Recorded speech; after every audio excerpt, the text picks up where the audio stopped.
प्रश्न, भारत में दलित आंदोलन का वर्णन करें।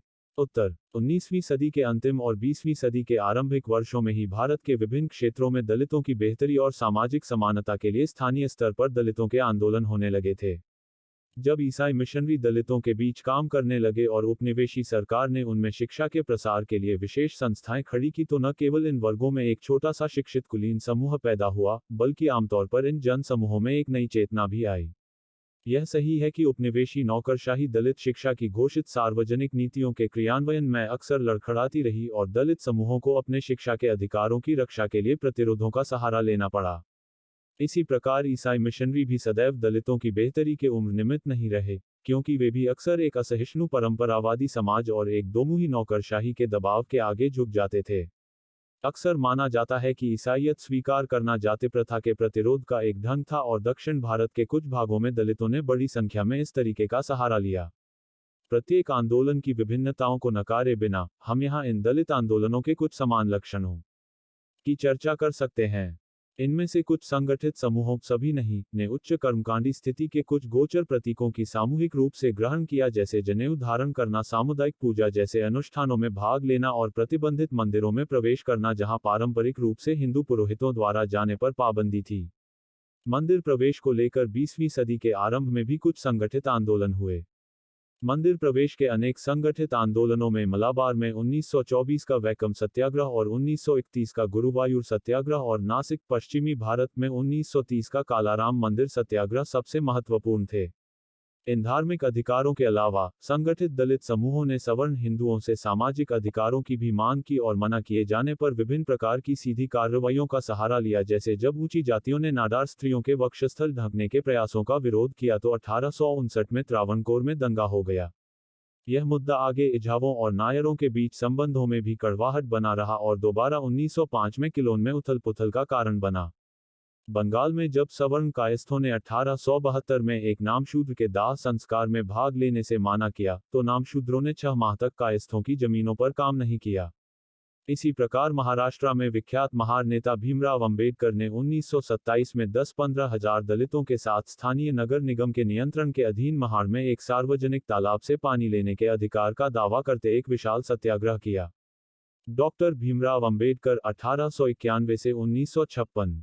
भीमराव अंबेडकर का जन्म 14 अप्रैल 1891 को महू, मध्य प्रदेश में हुआ था। अंबेडकर रामजी सकपाल और भीमाबाई की आखिरी 14वीं संतान थे। रामजी सकपाल के अन्य पुत्र थे बलराम और आनंदराव तथा उनकी पुत्रियां थी मंजुला और तुलसी। उनकी बाकी सभी संतानें गरीबी और बीमारी से चल बसीं। अंबेडकर के पूर्वजों ने काफी लंबे समय तक ईस्ट इंडिया कंपनी की सेना में काम किया था। रामजी सकपाल सेना में सूबेदार की हैसियत से काम करते थे। उन्होंने 14 वर्षों तक सेना के स्कूल में प्रधानाध्यापक के रूप में भी कार्य किया। शिक्षा के महत्व को जानते हुए उन्होंने अपने बच्चों की शिक्षा पर विशेष ध्यान दिया। रामजी सकपाल अपने आरंभिक प्रयासों में असफल रहे, परंतु बाद में अथक प्रयासों से आनंदराव और भीमराव स्वयं सेना स्कूल में भर्ती हुए। दोनों ही भाइयों ने विद्यालय में अस्पृश्यता के कटु अनुभवों का सामना किया। उन्हें बाकी सभी छात्रों से अलग बैठना पड़ता था। उच्च जाति के शिक्षक और विद्यार्थी उनसे दूरी बनाकर रखते थे और उन्हें किसी चीज को छूने की भी अनुमति नहीं थी। जब उन्हें प्यास लगती थी तो कोई तीसरा व्यक्ति उन्हें पानी देने आता था, कारण स्पष्ट था। वे महार जाति से संबंध रखते थे जिसे अछूत माना जाता था।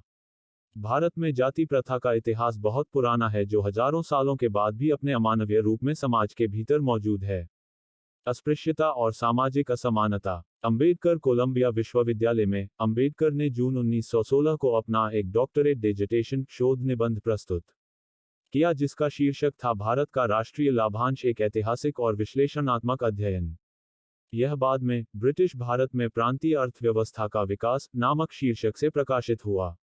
इस लेख के अंत में उन्होंने सामाजिक उत्पीड़न और सामाजिक अन्याय पर प्रकाश डाला है और इस बात पर बल दिया है कि किस प्रकार एक देश राजनीतिक शक्ति के बगैर भी विकास कर सकता है। अमेरिका में उच्च शिक्षा प्राप्त करने के बाद जून 1916 में उन्होंने the London school of economic and politics science में प्रवेश लिया और ग्रेस इन में बैरिस्टर बने। पर लंदन में 1 साल की पढ़ाई के बाद उन्हें एक नए संकट से गुजरना पड़ा। अनुबंध के अनुसार, बड़ौदा के महाराज सत्यजीराव ने उनकी छात्रवृत्ति नहीं बढ़ाई और न ही उन्हें ब्रिटेन में पढ़ने की अनुमति मिली। वे इस आदमी को बहुत कम जानते थे। उन्हें यह नहीं पता था कि यह व्यक्ति इतना महान होगा और मानव जाति का मसीहा बनेगा। दलित जाति सम्मेलन में सहभागिता।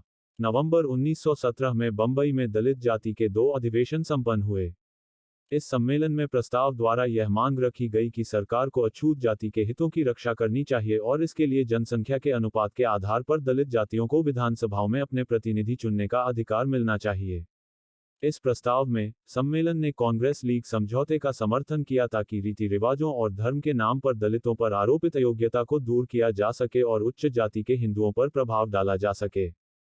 23 व 24 मार्च 1918 को बड़ौदा के महाराजा सयाजीराव गायकवाड़ की अध्यक्षता में बंबई में all India depressed classes conference का गठन किया गया, जिसमें विख्यात नेताओं ने भाग लिया।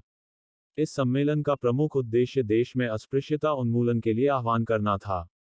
तिलक ने तो यहां तक कह दिया कि वे ईश्वर की सत्ता को तब तक स्वीकार नहीं करेंगे जब तक अस्पृश्यता का कलंक हट नहीं जाता।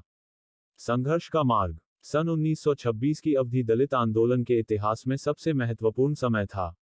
यह सीधी कार्रवाई अथवा संघर्ष का मार्ग था। श्री एस के बोले ने बंबई विधानमंडल में एक प्रस्ताव द्वारा यह मांग रखी कि सार्वजनिक जल स्रोतों को, सरकारी धर्मशालाओं, सरकारी विद्यालयों, न्यायालय, कार्यालय व चिकित्सालयों को अछूतों के प्रयोग के लिए खोल दिया जाए। दिनांक 11 सितंबर 1923 की सरकारी आदेश के साथ यह प्रस्ताव लागू हो गया। हालांकि स्थानीय निकाय और नगर निगम बोर्ड ने इस आदेश की अवहेलना की और दलितों को उनके नागरिक अधिकारों से वंचित रखा। परिणामस्वरूप सम्मेलन के अंत में अंबेडकर अपने 10,000 सहयोगियों के साथ पानी पीने के लिए चवदार तालाब पहुंचे ताकि अपने मौलिक अधिकार को हासिल किया जा सके। उस समय कुछ उपद्रवी तत्वों ने यह अफवाह फैला दी दलितों ने वीरेश्वर मंदिर में प्रवेश किया है। इस पर उन्मादी उच्च जातीय हिंदुओं ने संगठित होकर सम्मेलन का पंडाल तोड़ दिया और प्रतिनिधियों के साथ मारपीट भी की। प्रतिनिधियों ने मुसलमानों के घरों में घुसकर अपनी जानें बचाई। अंबेडकर को शरणार्थियों की जान बचाने के लिए उन्हें पुलिस चौकी ले जाना पड़ा। इस प्रकार दलित आंदोलनों के इतिहास में मौलिक अधिकारों के लिए संघर्ष का एक अन्य अध्याय जुड़ गया। उच्च जाति में दलितों के सामाजिक बहिष्कार का मुद्दा शुरू हो गया। उन्हें कृषि भूमि से बेदखल किया जाने लगा। गांवों में उन पर हमले होने लगे। अंबेडकर ने अपने अनुयायियों से भीषण संघर्ष करने को कहा। उन्होंने कहा कि सार्वजनिक कुओं व तालाबों से पानी भरो और पियो तथा मंदिरों में प्रवेश करने के लिए समय बर्बाद न करो, यह करो या मरो अथवा सीधी कार्रवाई करने का समय था। दलितों का यह आंदोलन लंबे समय तक चला। 25 दिसंबर 1927 को दोबारा महाड़ में सत्याग्रहियों ने सम्मेलन किया। एक मुस्लिम नागरिक को इस सम्मेलन के आयोजन की मंजूरी मिल गई। स्थानीय व्यापारियों ने इस सम्मेलन का बहिष्कार किया। यहां तक कि भोजन और पानी का प्रबंध भी बाहर से करना पड़ा। अंबेडकर 200 सत्याग्रहियों सहित पूना पहुंचे। लगभग 3000 सत्याग्रही पूरी तरह से तैयार थे। जिला मजिस्ट्रेट ने अंबेडकर से अपील की कि वे प्रस्तावित सत्याग्रह को विलंबित कर दें। अंबेडकर ने तर्क दिया कि सभी बुराइयों व असमानता की जड़ जाति प्रथा है। उन्होंने कहा कि समान अवसर तथा व्यक्ति में छिपे गुणों को शक्ति में बदलना ही समानता है। उन्होंने इस बात पर बल दिया कि हिंदू समाज को पुनर्तः 2 सिद्धांतों पर आधारित होना चाहिए, एक समानता की मान्यता और दूसरे जाति व्यवस्था का बहिष्कार। महात्मा गांधी के विचार 1869 से 1948। गांधी जी ने पहली बार अस्पृश्यता को सार्वजनिक चिंता का मुद्दा बनाया और 1920 के असहयोग प्रस्तावों में स्वराज प्राप्ति से पहले आवश्यक शर्तों में अस्पृश्यता उन्मूलन का भी प्रस्ताव रखा। परंतु असहयोग आंदोलन की वापसी के तुरंत बाद हरिजनों के कल्याण के लिए चलाए गए इस अभियान ने न ही सुधारवादी एजेंडा की तरह सवर्ण हिंदुओं का अधिक ध्यान आकर्षित किया और न ही यह दलितों को संतुष्ट कर पाया।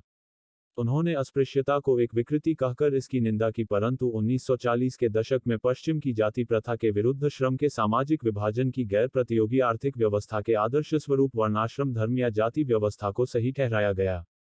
यह सिद्धांत सामाजिक रूप से महत्वाकांक्षी अस्पृश्य वर्ग को संतुष्ट नहीं कर सकता था, क्योंकि यह उनकी सामाजिक गतिशीलता के मार्ग में बाधक था। अस्पृश्यता के उन्मूलन के लिए भी गांधी जी ने अनिवार्य रूप से धार्मिक दृष्टिकोण का मार्ग अपनाया। भंगी मुक्ति कार्यक्रम के तहत सफाई कर्मचारियों का मंदिरों में प्रवेश इन समस्याओं का उत्तर था। इस अभियान ने अस्पृश्यता के नैतिक व धार्मिक आधार को व्यापक रूप से दुर्बल बना दिया, पर जैसा कि भीखू पारेख का तर्क है कि यह आर्थिक व राजनीतिक जड़ों तक पहुंचने में नाकाम रहा। इसने अस्पृश्य जाति को पहचान तो दिलाई पर उन्हें सशक्त करने में असफल रहा।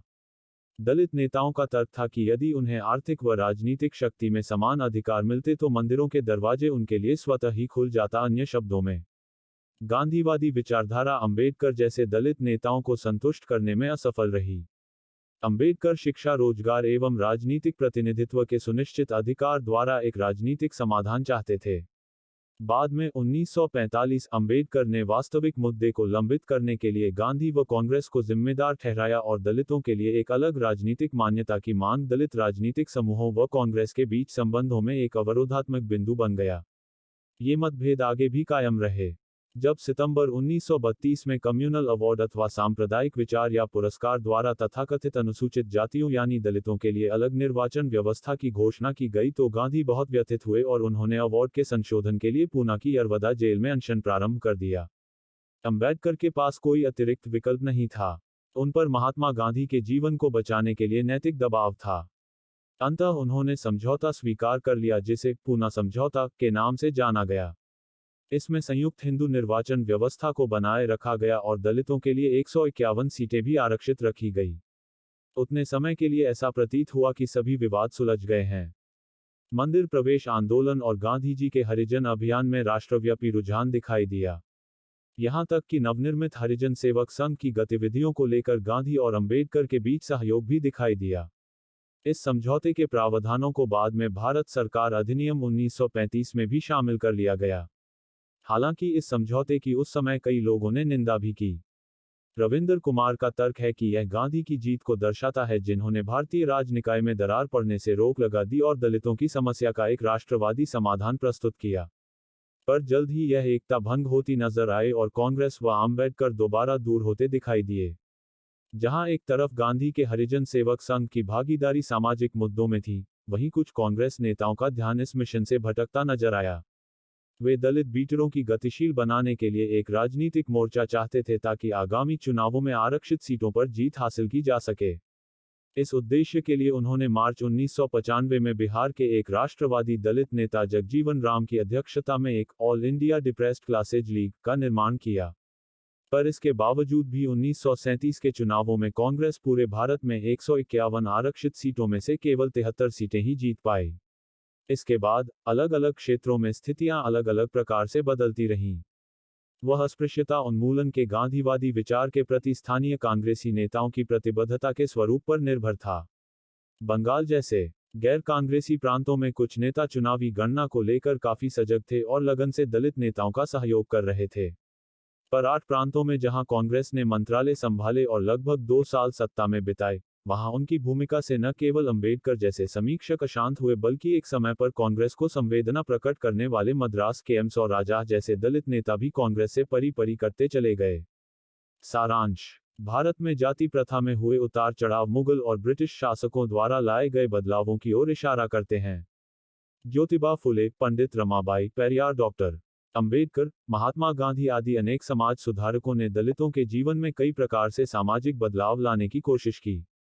इन सभी नेताओं ने मिलकर दलितों व बहुजनों को समान नागरिकता का दर्जा दिलाया और उन्हें उच्च हिंदू जाति के समान शिक्षा, मंदिर प्रवेश, खान पान और यात्रा आदि से जुड़ी समस्याओं में समान अवसर दिलाकर उनके जीवन में सुधार का प्रयास किया। प्रस्तुति समापन। आपका धन्यवाद। Disclaimer: This notes has been made after a lot of research, yet the accuracy of the answers may vary. The author assumes no responsibility or liability for any errors or omissions in the content of this notes.